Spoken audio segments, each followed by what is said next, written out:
हा भाग समजून घेण्यासाठी मागचा भाग नक्की ऐका. ही मुलगी खरंच अशक्य आहे. तिच्या मोहक हसण्याने तो आणखी गुंतत गेला. त्याने खोल श्वास घेतला आणि तो तिच्या मागे अगदी आज्ञाधारक नवऱ्यासारखा चालू लागला. तिने त्याचा हात धरून त्याला हॉलच्या मध्यभागी आणलं. त्याला माहीत होतं त्याची ही आज्ञाधारकता नक्कीच फळ देणार आहे. अचानक तिच्या परफ्यूमचा सुगंध त्याच्या नाकात भरला. तो खूप मादक वाटत होता. मी तर घामाने वास येतोय बहुतेक, तो मनात म्हणाला. ती निघून गेल्यावर तो शांत बसणार नव्हता. असाच उभा राहा, ती त्याच्या कानात कुजबुजली. त्याने शांतपणे तसंच उभं राहणं पसंत केलं. तिने दिवे लावले. आकाशला प्रकाश जाणवला पण स्पष्ट दिसत नव्हतं. माझ्या प्रिय नवऱ्या, एक शब्दही न बोलता माझं सगळं ऐक. तुला माझ्याशी बोलायचं नाही ना, पण मला बोलण्यापासून तू कधी थांबवलं नाहीस. मी वचन देते, तुझ्या सगळ्या प्रयत्नांचं फळ तुला मिळेल. हे ऐकून तो आणखीच आकर्षित झाला. ठीक आहे, तो पुटपुटला. तिने खुर्ची ओढली आणि त्याला अलगद बसवलं. तो थोडा हलला पण त्याला हे सगळं आवडत होतं. अचानक त्याला आपल्या मांडीवर वजन जाणवलं. तीच होती. मानसी त्याच्या मांडीवर बसली. त्याच्या गळ्यात हात टाकले. क्षणभर त्याचा श्वास अडकल्यासारखा झाला. तिचं लक्ष, तिचं प्रेम, सगळं खूप तीव्र वाटत होतं. तुला नेहमी वाटायचं ना की तू अनाथ आहेस, तुझं कोणीच नाही. ती त्याला घट्ट मिठी मारत हळू आवाजात विचारते. तो काही बोलला नाही. त्याने तिला अजून घट्ट मिठी मारली आणि आपला चेहरा तिच्या मानेत लपवला. त्याला जाणवत होतं ती काहीतरी खूप गंभीर सांगणार आहे. आत्तापर्यंत सगळं रोमॅन्टिक होतं, पण आता तो थोडा तणावात आला. कारण त्याचा भूतकाळ त्याला अजूनही अस्वस्थ करून टाकतो. मानसीला हे माहीत होतं, म्हणूनच तिने त्याला ताण देण्यापेक्षा मोहात पाडण्याचा मार्ग निवडला. पण तुझ्या आयुष्यात कुणीतरी आहे, तुझी पत्नी. मी तुझी पत्नी आहे, मानसी तुझी पत्नी आहे. म्हणून पुन्हा असं बोलायची हिंमत करू नकोस, ती इशारा देत म्हणाली आणि तो हलकेच हसला. ही कबुली ऐकून त्याची छाती अभिमानाने भरून आली आणि तिच्याही मनाला त्याच्या प्रतिक्रियेमुळे दिलासा मिळाला. ती त्याचे लक्ष वेधण्यासाठी त्याच्या केसांतून हात फिरवू लागली आणि त्याच्या फिकट पडलेल्या चेहऱ्याकडे पाहू लागली. तो डोळ्यांवर हात ठेवणार इतक्यात त्याच्या बायकोने त्याला पुन्हा थांबवलं. नको, अजून थोडा वेळ नवऱ्या, ती पुन्हा त्याच्या चेहऱ्यावर हलकेच फुंकर मारत म्हणाली. तो क्षणभर गिळून गेला आणि ते पाहून ती हसू लागली. पहा तर माझा कॅसोनोवा नवरा माझ्या स्पर्शाने थरथरतोय, ती भुवया उंचावत म्हणाली. तो तिच्या शब्दांवर हसला आणि काहीतरी बोलणार होता. नको, फक्त ऐक. तुला बोलायची परवानगी नाही. ही तुझी शिक्षा आहे. यावेळी ती ठामपणे म्हणाली. एक 10 वर्षांचा मुलगा होता जो कविता लिहायचा. तो मोठा झाला आणि त्याला बदला घ्यायचा होता, अगदी त्याने लिहिलेल्या पुस्तकांसारखा. ती थांबली. तिचे शब्द ऐकून तो क्षणभर ताठ झाला. आता त्याला शंका येऊ लागली. हे फक्त एखादं साधं सरप्राईज नाही, यामागे काहीतरी जास्त आहे. ती त्याच्या भावना खेळवत होती, कधी मोहात पाडत तर कधी तिच्या शब्दांनी त्याला अस्वस्थ करत. मानसी, तिच्या स्पर्शाने तो हरला.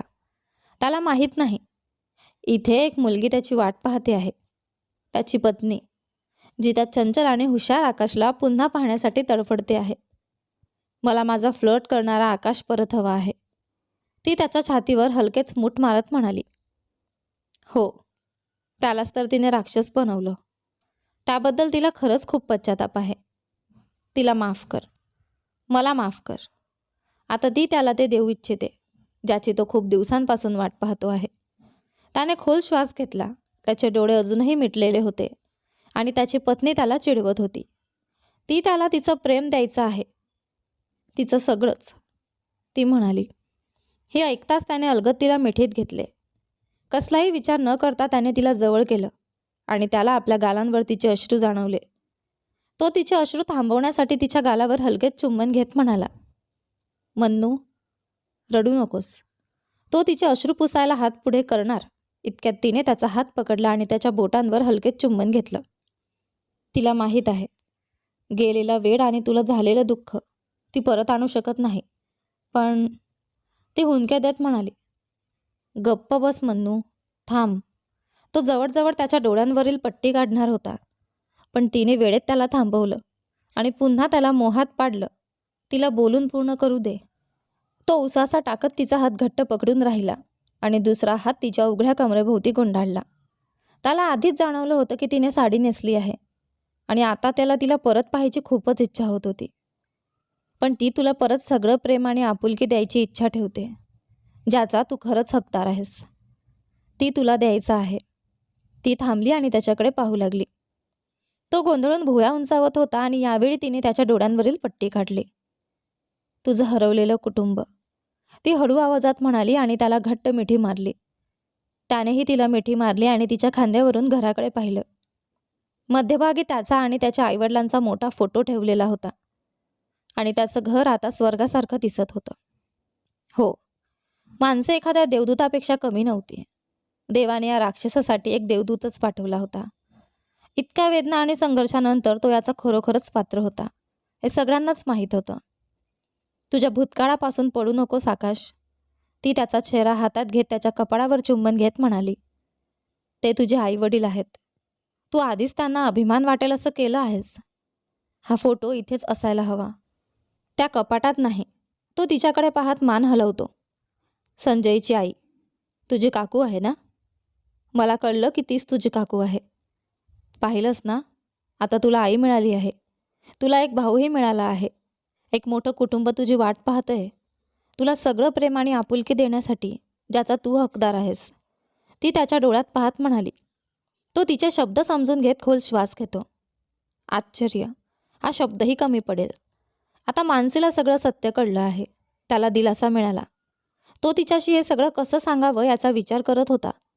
आणि आता तो तिला अजिबात सोडू इच्छित नव्हता. तिचा स्पर्श त्याला वेड लावत होता. त्यांची ही कबुली त्याला भावुक करून गेली होती. तो आनंदी होता, खूपच आनंदी, आणि त्याच्या आनंदाला आता काहीही सीमा उरली नव्हती. मला माहिती आहे की तुला सत्य कळलं आहे. त्यापासून पळू नकोस. ज्यांच्यावर तू प्रेम करतोस त्या लोकांपासूनही पळू नकोस, ती गंभीर आवाजात म्हणाली. किती दिवस आकाश, किती वर्ष? तू अजून किती काळ आपली ओळख लपवून स्वतःच्या कुटुंबाविरुद्ध लढणार आहेस? हे योग्य नाही. त्यांना दुखावू नकोस, किमान आता तरी. ती त्याच्या नाकाला अलगद स्पर्श करत म्हणाली. मी त्यांना कधीच दुखवायचं नव्हतं मानसी. ते सगळं माझ्या नकळत घडलं. मला सत्य कळताच मला लगेच पश्चाताप झाला. पण मनाच्या खोलात अजूनही अपराधीपणाची भावना आहे. लोकांनी मला अशा गोष्टींसाठी अपमानित केलं ज्यासाठी मी दोषी नव्हतो. आणि आता मीच एक मोठी चूक केली आहे. कदाचित आता ते मला त्यासाठी द्वेष करत असतील. माझी काकू माझ्याबद्दल काय विचार करत असेल? गुन्हेगार? मी तिच्यासमोर कसा जाईन? हो, मला आधीच सगळं कळलं होतं. म्हणूनच मी संजयसाठी मार्ग मोकळा केला. पण ते कबूल करण्याचं धाडस माझ्यात नव्हतं, तो म्हणाला आणि त्याच्या डोळ्यांतून काही अश्रू वाहू लागले. हे ऐकून मानसी थोडी आश्चर्यचकित झाली. तिच्या मनात आधीच शंका होती की त्याला सत्य माहीत आहे आणि आता ती खरी ठरली. त्याला तिच्यापेक्षा जास्त कोणीच ओळखत नव्हतं. त्या दिवशी जेव्हा तो तिला त्यांच्या घरी सोडून गेला होता, तेव्हा त्याने संजयविरुद्ध एकही शब्द बोलला नव्हता. उलट त्याने त्याचे आभार मानले होते. तो नीरजशी संजयच्या वडिलांबद्दलही बोलला होता. हे सगळं पाहून मानसी आश्चर्यचकित झाली होती. पण सत्य समजल्यावर सगळं स्पष्ट झालं. म्हणूनच तिला समजलं की काहीतरी आहे जे त्याला हे सत्य स्वीकारण्यापासून थांबवत आहे. मला भीती वाटते आणि माझ्या केलेल्या कृत्यांमुळे मला अपराधी वाटतं. तो तिच्यापासून एक क्षणही दूर होत नव्हता. ती पुन्हा त्याच्या गालावर हलकं चुंबन घेत म्हणाली. पण तुला हे करावंच लागेल. तू आधीच नकळत त्यांना दुखावलं आहेस. आता मागे हटणं आणि दूर राहणं त्यांना अजून जास्त दुखावेल. ती त्याच्या खांद्यावर हात ठेवत म्हणाली. मी तुझ्यावर प्रेम करतो. तो तिचा सुगंध घेत तिच्या गालावर चुंबन घेत म्हणाला. ती क्षणभर आश्चर्याने त्याच्याकडे पाहू लागली. आता अचानक तो हे का म्हणतो आहे? सगळ्या गोष्टींचा सामना करून माझ्या मनावरचं ओझं हलकं केल्याबद्दल मी तुझ्यावर प्रेम करतो, तो हसत म्हणाला. तीही मोठ्याने हसली आणि आपला गाल त्याच्या गालाला टेकवला. मला वचन दे, तू हे करशील? मला वचन दे की तू पडून जाणार नाहीस, ती शिक्षकासारखे बोट दाखवत म्हणाली. नाही, तो हसत म्हणाला. धन्यवाद. ती त्याच्या ओठांवर अलगद पुटपुटली. मी काकूंना वचन दिलं आहे की उद्या तुला त्यांच्याकडे घेऊन येईन, ती म्हणाली आणि पुन्हा त्याला चुंबन दिलं. तो काही बोलला नाही पण थोडा ओठ पुटपुटले. वेडा आहेस, ती त्याचा गाल चिमटीत धरत म्हणाली. त्याने लगेच तिचा हात पकडला आणि तिच्या उघड्या पाठीवर सतत चुंबनांचा वर्षाव करू लागला. मी जरा जाऊन फ्रेश होतो. आपल्याला अजून खूप कामं एकत्र करायची आहेत. तो उठत म्हणाला. उद्या आपण नक्की काकूंना भेटायला जाणार आहोत. वचन दे. ती मागून ओरडली. हो. तो पुटपुटला. ती आनंदाने हवेत फिरली. रात्री त्यांनी एकमेकांना चिडवत जेवण केलं. आकाशने तर मानसीला आपल्या मांडीवर बसवून तिला जेवू घातलं. तिची त्वचा, तिचा स्पर्श त्याला वेड लावत होता. पण तरीही तो संयमाने तिचं जेवण पूर्ण होईपर्यंत थांबला. जेवण झाल्यावर त्याने तिला उचलून थेट त्यांच्या बेडरूममध्ये नेलं. त्याची नजर तिच्या साडीवर गेली. ती जाळीदार साडी होती, ज्यातून तिची गोरी त्वचा हलकीशी दिसत होती. ती खूप सुंदर दिसत होती आणि तिला आपल्या आयुष्यात मिळाल्यामुळे तो स्वतःला खूप भाग्यवान समजत होता. त्याच्यासाठी ती खूप खास होती. तिचं मनही आणि तिचं सौंदर्यही. आणि यावेळी त्याला दोन्ही मिळालं होतं. आकाश अजूनही झोपला होता आणि यावेळी त्याला उठवण्याची पाळी मानसीची होती. आज त्यांनी भूमिका बदलल्या होत्या. आकाश, उठ. मानसीने त्याला दोनदा हलवून उठवण्याचा प्रयत्न केला. मन्नू. तो तिच्या कमरेभोवती हात घालत तिच्या हातावर नाक घासू लागला. हे खेळायची वेळ नाही आकाश, ती गंभीर आवाजात म्हणाली. पण तिचा इशारा ऐकूनही आकाश हसत होता. त्याच्या या वागण्याने ती थोडी चकित झाली आणि चिडून तिथून दूर जायला लागली. मन्नू, प्लीज. त्याने तिचा हात पकडून तिला थांबवलं. तो उठला आणि तिच्या गालावर हलकं चुंबन घेतलं. उठ, तयार हो. ती त्याच्या गालावर हलके चापट मारत म्हणाली. मला खूप ताण येतोय. तो तिच्या मानेला डोकं टेकवत म्हणाला. ताण घेण्याची काही गरज नाही माझ्या प्रिय नवऱ्या. ती त्याच्या कपाळावर चुंबन घेत म्हणाली. सगळ्यांनी हे नातं आनंदाने स्वीकारलं आहे. ते सगळे तुला भेटायला आतुर आहेत. पण तो थांबला. ती त्याच्या फिकट पडलेल्या चेहऱ्याकडे पाहत त्याचा चेहरा हातात घेत म्हणाली. तुला सत्य कधी कळलं? तुझ्या बाबांना हॉस्पिटलमध्ये दाखल केलं त्याच्या अगदी 1 आठवडा आधी. आणि दुसऱ्याच क्षणी मी केस मागे घेतली आणि कुणालसाठी सगळे अडथळे दूर केले. तो उसासा टाकत पुन्हा तिला मिठी मारली. एक दिवस मला विमानतळावर माझी काकू दिसली आणि तिच्यासोबत संजय होता. त्यामुळे मला शंका आली आणि मी तिच्याबद्दल चौकशी केली. तो भुवया उंचावत म्हणाला. तुला हे सगळं माहीत होतं, तरीही तू सगळ्यांपासून ते लपवलंस का? ती अविश्वासाने म्हणाली. मानसी, मी तुला सांगितलं ना, माझ्या मनात खूप मोठा अपराधीपणा आहे. तो तिला समजावण्याचा प्रयत्न करत म्हणाला. तू खरंच अविश्वसनीय आहेस. कधी काय करशील सांगता येत नाही, ती तक्रार करत म्हणाली. तो काहीच बोलला नाही आणि फिकट चेहरा घेऊन बाथरूमकडे निघून गेला. तयार होऊन तो हॉलमध्ये आला तेव्हा मानसी त्यांच्यासाठी नाश्ता वाढत होती. तो तिच्या शेजारी बसून शांतपणे खाऊ लागला. तिला त्याच्या वेगाने धडधडणाऱ्या हृदयाचे ठोके ऐकू येत होते आणि त्यामुळे ती चिंतेत पडली. तिने लगेच त्याचा थरथरणारा हात आपल्या हातात घेतला. काळजी करू नकोस, सगळं ठीक होईल, ती हसत म्हणाली. मला एवढा ताण का येतोय? मी आधी द्वेषाने किती गोष्टी केल्या, तेव्हा कधी ताण आला नाही. तो उसासा टाकत म्हणाला. कारण मला प्रेमाची भीती वाटते, द्वेषाची नाही. तो तिच्या डोळ्यात पाहत म्हणाला. तुला त्यांची काळजी आहे, तू त्यांच्यावर प्रेम करतोस, म्हणूनच तू आता चिंतेत आहेस. हे सगळं प्रेमाबद्दल आहे, तिने मान हलवत म्हणाली. प्रेम, कुटुंब, तो म्हणाला आणि तिला क्षणभर मिठी मारली. चल आता थांबू नको. ती त्याचा हात पकडून अक्षरशः त्याला कारपर्यंत ओढत घेऊन गेली. प्रवासभर माणसे त्याच्याशी बोलत होती, त्याचा मूड हलका करण्याचा प्रयत्न करत होती. पण आकाश मात्र संपूर्ण प्रवासात काहीतरी विचार करत होता. त्याने कार संजयच्या घरासमोर थांबवली. आकाशने खोल श्वास घेतला आणि कारमधून खाली उतरला. तो काही क्षण तसाच उभा राहिला, जणू एखादं लहान मूल शाळेतून पळून जावं असं त्याला वाटत होतं. त्याने वर पाहिलं. संजय त्याला बाल्कनीतून पाहत होता. त्यालाही माहीत होतं की हे आकाशसाठी खूप कठीण आहे. इतक्या भांडणांनंतर आणि द्वेषानंतर आता आकाशला संजयला आपला भाऊ म्हणून स्वीकारायचं होतं. संजयला माहीत होतं की हे किती अवघड आहे, पण हे करणं गरजेचं होतं, कारण आता नाही तर कधीच नाही. मानसी त्याच्या शेजारी उभी होती. आकाशने क्षणाचाही विचार न करता रस्त्यातच तिला घट्ट मिठी मारली. लोक काय म्हणतील याची पर्वा न करता. काळजी करू नकोस, शांत हो. मानसीने त्याच्या पाठीवर हलकेच हात फिरवला. देव क्वचितच दुसरी संधी देतो. तो तुझे आईवडील परत देऊ शकत नाही, पण त्याने तुला तुझी काकू परत दिली आहे. तो तुला आईचं प्रेम द्यायचं इच्छितो तो तुला एक कुटुंब द्यायचं इच्छितो. कृपया हे सगळं वाया जाऊ देऊ नकोस. ती त्याचा चेहरा हातात घेत हळू आवाजात म्हणाली. तो तिच्याकडे पाहत राहिला. ही तीच मानसी आहे का, जी काही वर्षांपूर्वी त्याने पाहिली होती? त्याच्या मनात विचार आला. क्षणभर त्याला तिला मिठी द्यावीशी वाटली, पण त्याने स्वतःला आवरलं. हो. तो लहान मुलासारखा मान हलवत म्हणाला. मी पळून जाणार नाही, असे म्हणत त्याने पुन्हा डोकं हलवलं. आकाश खूप वेगळा दिसत होता. त्याने कधीच कुणाची काळजी केली नव्हती. खरंच कधीच नाही. पण यावेळी मात्र तो आपल्या लोकांबद्दल आणि त्याच्याबद्दलच्या मताबद्दल चिंतित होता. वा. ती डोळ्यात पाणी आणून त्याच्याकडे पाहत असले. काही दिवसांपूर्वी तो तिच्याविरुद्ध सूड घ्यायला धावत होता आणि आता तीच त्याचं सगळं काही बनली होती. कोणालाच माहीत नसतं की भविष्यात काय दडलेलं आहे. पुढच्या दिवशी आयुष्य तुमच्यासाठी काय आणेल हे कुणालाच कळत नाही. तो दरवाजाकडे चालत गेला आणि क्षणभर थांबला. मानसीने घाईघाईने त्याचा हात पकडला आणि त्याला आत ओढलं. ते दोघं घरात आले आणि त्याने इकडे तिकडे पाहिलं. क्षणभर तिथे कोणीच दिसत नव्हतं. आकाशसाठी सगळं खूप विचित्र वाटत होतं. सगळं काही थोडं अस्वस्थ करणाऱ्या वातावरणासारखं होतं.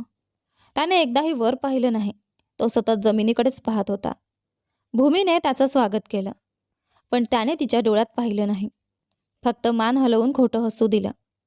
संजय वरच्या मजल्यावरच थांबला होता. तो खूप आनंदी होता, पण आकाशची अस्वस्थता पाहून तो त्याच्या जवळ जायला दजावत नव्हता.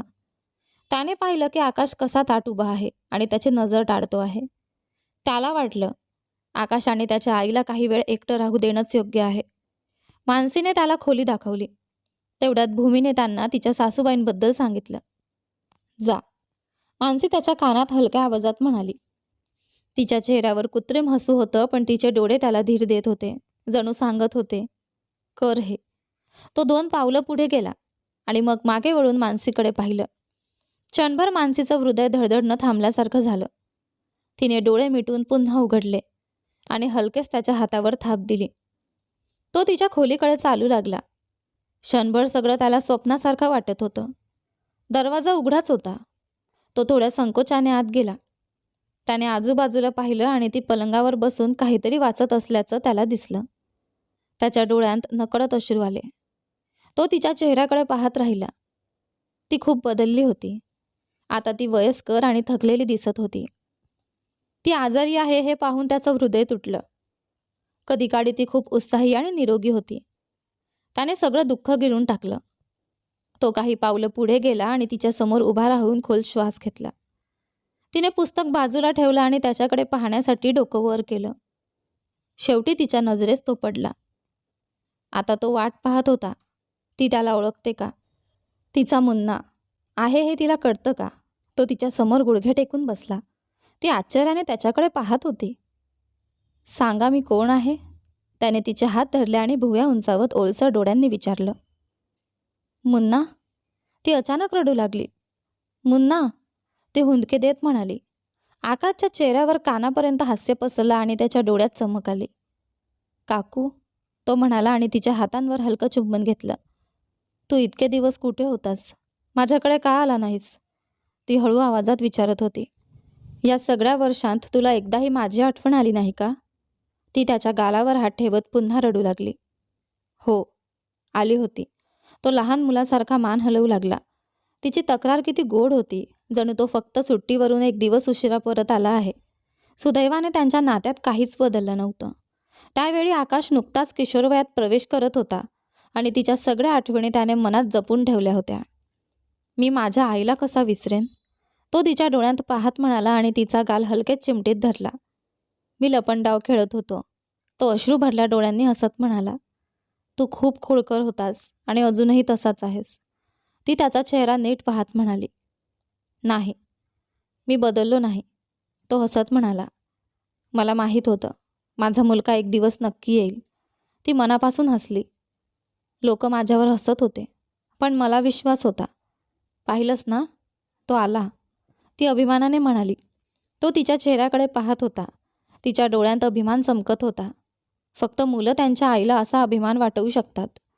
माझ्या मुलाने मला अभिमान वाटवला. ती खूप आनंदी होती. मला भीती वाटत होती की मी मरण्याआधी माझ्या मुलाला पाहूही शकणार नाही. आता ती काहीतरी बोलणार होती. नको, तो लहान मुलासारखा घाईघाईने मान हलवू लागला. तिचं ते वाक्य पूर्ण करू नये म्हणून. तीही अश्रूंनी भरलेल्या डोळ्यांनी हसली. मी 15 वर्षांनी तुझ्याकडे आलो आहे, हे शब्द ऐकायला नाही, तो ठामपणे म्हणाला. मी तुझ्याबद्दल काहीही विसरलो नाही, कारण माझ्यासाठी तुझ्याशिवाय कोण होतं? आकाश पलंगाजवळ बसला आणि जोरात रडू लागला.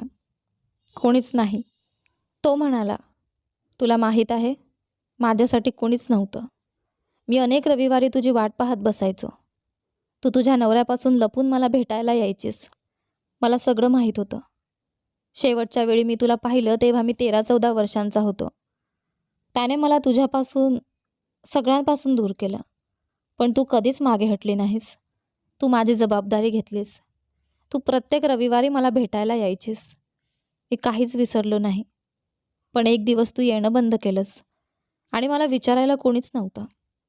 तुझ्याबद्दल माहिती असलेली एकच व्यक्ती होती, विहारी सर. पण त्यांनीही काही सांगितलं नाही. तो तिच्यासमोर बसत म्हणाला, तू मला घ्यायला का आली नाहीस?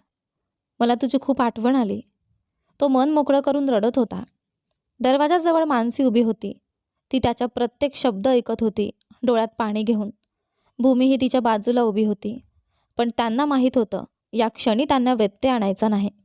या मौल्यवान क्षणासाठी त्यांनी वर्षानुवर्षे वाट पाहिली होती. मला माफ कर, ती हळू आवाजात म्हणाली. मला माझ्या नवऱ्याची भीती वाटत होती आणि तुझी सुरक्षितता माझ्यासाठी महत्त्वाची होती. काही काळ मी तुला भेटायला येणं टाळलं, पण मग तुझ्याशी संपर्कच तुटला. मी तुला आणि विहारी सरांना शोधण्याचा खूप प्रयत्न केला, पण तुम्ही कुठेच सापडला नाहीत. तुम्ही दोघे दुसरीकडे राहायला गेलात असं समजलं, आणि एक आई म्हणून मी माझं वचन पाळू शकले नाही, ती रडत म्हणाली. श्श, तो हलकं हसला. असं म्हणू नकोस, मला खूप वेदना होतात. तो तिचे हात धरत तिच्यासमोर पाय घालून बसला. मीही एक मुलगा म्हणून अपयशी ठरलो. पाहिलंस ना, तुला शोधायला मला इतकी वर्ष लागली, तो भुवया उंचावत म्हणाला. काही मिनिटं ते दोघं शांत बसले. आकाशलाही शांतता आवडत नव्हती. ती हळूवार त्याचा हात थोपटत होती आणि त्याला त्या स्पर्शातली ऊब जाणवत होती. तू कशी आहेस? तुझी तब्येत कशी आहे? त्याने बोलायला सुरुवात केली. सगळं कसं चाललं आहे? तो हुंदके देत हसत विचारत होता. मी ठीक आहे, पण डॉक्टर माझ्यापेक्षा जास्त चिंतेत आहेत. त्यांनी मला औषधांची मोठी यादी दिली आहे, ती हसत म्हणाली. त्यांना माहीत नाही की मी आलो आहे. आता त्यांना काळजी करण्याची गरज नाही. मला माहीत आहे, तुझ्या रागीट चेहऱ्यासाठी मीच औषध आहे. मी तुझं हरवलेलं हास्य आहे, तो मिश्किल हसत म्हणाला. तिच्या तोंडून हसू फुटलं. हो, तूच माझं हास्य आहेस, ती त्याच्या गालावर हलकेच थोपटत म्हणाली. आणि तू तू काय करतोस? तिने क्षणभरानंतर विचारलं. पाहिलंस का, तू आता मोठा झालास. आता तू एक पुरुष झालास. मला तुला पुन्हा एकदा नीट पाहू दे. ती पुन्हा त्याच्याकडे पाहू लागली आणि प्रेमाने त्याच्या खांद्यावर हात फिरवू लागली. मी? तो क्षणभर मान खाली घालून बसला आणि मग तिला आपल्या कामाबद्दल आणि व्यवसायाबद्दल सांगू लागला. वा, मला तुझा खूप अभिमान वाटतो, ती लहान मुलासारखी उत्साहाने म्हणाली. खरंच, जसं एखाद्या आईला आपल्या मुलाच्या यशाने आनंद होतो, तशीच ती आनंदी झाली होती. विहारी सरांची मदत नसती तर मी काहीच नाही. मला माहीत आहे, तूच नेहमी त्यांना साथ दिलीस. माझ्या यशाच्या वेळी मला तुझी खूप आठवण आली. मला ते तुझ्याशी शेअर करायचं होतं. तो कबूल केल्याशिवाय राहू शकला नाही.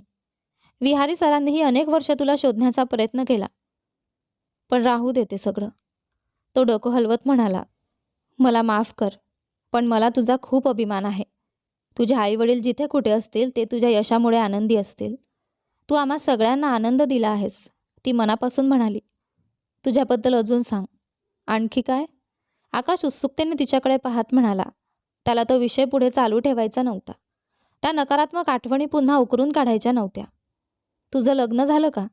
तिने अचानक विचारलं. त्या प्रश्नाने तो लाजला. मला कळलं की तू मानसीशी लग्न केलं आहेस.